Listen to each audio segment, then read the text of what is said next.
अस्सलाम वालेकुम स्टूडेंट्स। आज हमारा लेक्चर नंबर 11 है, चैप्टर नंबर 2 का डेटाबेसेस की बुक का। ये हमारा इस चैप्टर का लास्ट लेक्चर होगा। इसमें हम यूज़र्स के रिलेटेड डिटेल थोड़ी सी डिस्कस करेंगे। अब ये टॉपिक ब्रीफली हमने चैप्टर नंबर 1 में भी डिस्कस किया था, जब हमने डेटाबेस के कंपोनेंट पढ़े थे और उसमें हमने फोर्थ कंपोनेंट यूज़र्स पढ़ा था और हमने उसमें भी थोड़ी सी ब्रीफली डिटेल देखी थी। आज हम ज़रा उस पर ज़्यादा डिटेल में डिस्कशन करेंगे कि यूज़र्स किस टाइप के होते हैं और उनकी रिस्पॉन्सिबिलिटीज़ क्या होती हैं। प्रीवियस लेक्चर का ज़रा ओवरव्यू लेते हैं। उसमें हमने बड़ा इंपॉर्टेंट टॉपिक पढ़ा था, जो कि प्रैक्टिकल के हिसाब से भी और एग्ज़ाम के पर्सपेक्टिव से भी, दोनों पॉइंट ऑफ व्यू से आपका बड़ा इंपॉर्टेंट टॉपिक है। उसमें हमने कीज़ को डिस्कस किया था। कीज़ हमने कहा था कि वो एट्रीब्यूट या सेट ऑफ एट्रीब्यूट्स हो सकते हैं जो हम डेटाबेस के साथ किसी भी टेबल में रिलेशन में से इंफॉर्मेशन गेट करने के लिए या अपडेट करने के लिए हम यूज़ कर सकते हैं। और उसमें हमने फिर डिफरेंट टाइप्स ऑफ कीज़ भी पढ़ी थी। अगर आपने वो लेक्चर नहीं व्यू किया, वॉच किया, तो आपको मैं रिकमेंड करूँगा कि आप वो लेक्चर लाजमी पहले, इस लेक्चर से पहले वो लेक्चर आप लोग लाजमी देखें। आज के जो हमारे टॉपिक्स हैं वो अगेन यूज़र्स को हम देखेंगे, यूज़र्स क्या होते हैं, और फिर आगे फर्दर उनकी टाइप्स हम देखेंगे, यूज़र्स की टाइप्स क्या होती है और हर टाइप में की रिस्पॉन्सिबिलिटीज़ क्या होंगी। फिर इंपॉर्टेंट क्वेश्चन हम आज के टॉपिक के बेस पे देखेंगे और फिर ब्रीफ समरी हम देखेंगे। सो स्टूडेंट्स, यूज़र हमारे पास क्या होता है? यूज़र हम कहते हैं कि जी ये वो लोग होते हैं जो डेटाबेस के साथ इंटरेक्ट करते हैं। किस काम के लिए? डेटाबेस को मेंटेन करने के लिए, यूज़ करने के लिए। तो उनको हम क्या कहते हैं? उनको हम यूज़र्स कहते हैं। ठीक है। ऐसे लोग जो डेटाबेस के साथ इंटरेक्ट करते हैं, डेटाबेस को यूज़ करते हैं या डेटाबेस को मेंटेन करते हैं, वो हमारे पास लोग क्या कहलाते हैं? वो यूज़र्स कहलाते हैं। अब यूज़र तीन किस्म के होंगे। एक एंड यूज़र्स होंगे, एक डाटा एडमिनिस्ट्रेटर्स होंगे और फिर एक डाटाबेस एडमिनिस्ट्रेटर्स होंगे। हम तीनों को ज़रा डिटेल में देख लेते हैं। सबसे पहले एंड यूजर्स आते हैं। एंड यूजर एक्चुअली वही लोग, मेन लोग होते हैं जो डेटाबेस के साथ इंटरेक्ट करते हैं। मेनली उनका मकसद जो होता है इन्फॉर्मेशन रिट्रीव करना होता है, इन्फॉर्मेशन डेटाबेस से गेट करना होता है। हर एंड यूजर की अपनी कोई स्पेसिफिक नीड होती है, उस नीड की बेस पे डेटाबेस के साथ क्या करते हैं? इंटरेक्ट करते हैं। बट मेन उनका काम डेटाबेस में से इन्फॉर्मेशन फेच करना ही होता है। अब वो इन्फॉर्मेशन जनरली फेच करते हैं और फिर उसकी बेस पे उन्होंने क्या करना है? कोई डिसीजन करना होता है। फॉर एग्जांपल, जब आप अपना किसी बोर्ड की वेबसाइट पे जाके अपना रिजल्ट चेक करते हैं, तो आप क्या है? आप एक एंड यूज़र हैं। ठीक है। तो आप डेटाबेस को किस पर्पज़ के लिए यूज़ कर रहे हैं? आप अपना रिजल्ट चेक करने के लिए यूज़ कर रहे हैं। इसी तरह हो सकता है कोई और बंदा हो, वो डेटाबेस को यूज़ कर रहा है स्टूडेंट्स की इंफॉर्मेशन अपडेट करने के लिए, तो वो क्या है? वो भी एक एंड यूज़र है। अब एंड यूज़र के लिए ज़रूरी नहीं है कि उसको डेटाबेस का नॉलेज हो। अब जैसे आप लोगों ने जब अपना रिजल्ट चेक किया, तो अब आपको नहीं पता कि बैक एंड पे डेटाबेस का स्ट्रक्चर क्या है, डेटाबेस में इंफॉर्मेशन और क्या क्या स्टोर है। आपको जस्ट सिर्फ वो इंफॉर्मेशन डिस्प्ले हुई है जो आपके रेलिवेंट थी। तो आपको डेटाबेस का इन डेप्थ नॉलेज होना या आपको टेक्निकल नॉलेज होना ज़रूरी नहीं है। फिर एंड यूज़र इंटरेक्ट डेटाबेस के साथ कैसे करते हैं? वो कोई ग्राफिकल यूज़र इंटरफेस कंपोनेंट्स जो होते हैं उनके थ्रू करते हैं। जैसे वो मेन्यू को देख लेंगे, आइकन्स को यूज़ कर लेंगे या बटन को यूज़ कर लेंगे। जैसे आप लोग क्या करते हो? आप लोग एक टेक्स्ट फील्ड में अपना रोल नंबर एंटर करते हो, बटन प्रेस करते हो व्यू रिजल्ट का, तो आपको अपना रिजल्ट नज़र आ जाता है।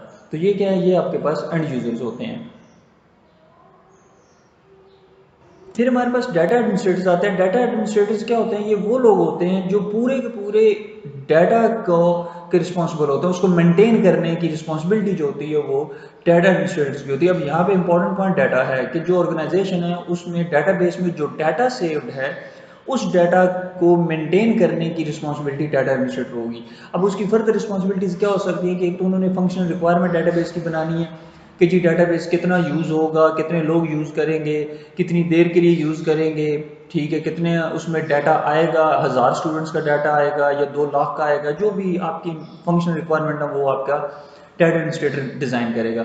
फिर वो लॉजिकल डाटाबेस डिज़ाइन में भी पार्टिसिपेट करते हैं। लॉजिकल डाटाबेस डिज़ाइन जो कि हमने मॉडलिंग पढ़ी थी, अब वो मॉडल डिज़ाइन करना भी आपका डाटा एडमिनिस्ट्रेटर के अंडर आ जाता है।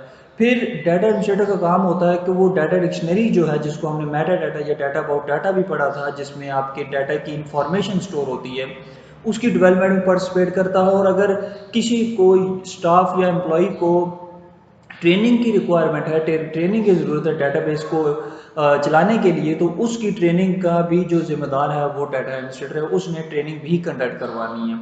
फिर डाटा एडमिनिस्ट्रेटर का काम है कि उसने डाटा को सुपरवाइज करना है कि क्या डाटा प्रॉपरली शेयर भी हो रहा है कि नहीं हो रहा, डाटा कम्युनिकेट ठीक हो रहा है कि नहीं हो रहा, क्या डाटा ऐसा शेयर हो रहा है जो वाकई शेयर होना चाहिए, कहीं ऐसा तो नहीं है कि जो डाटा नहीं शेयर होना चाहिए वो भी शेयर हो रहा है। तो ये सारी सुपरविजन भी डाटा एडमिनिस्ट्रेटर के अंडर आ जाती है।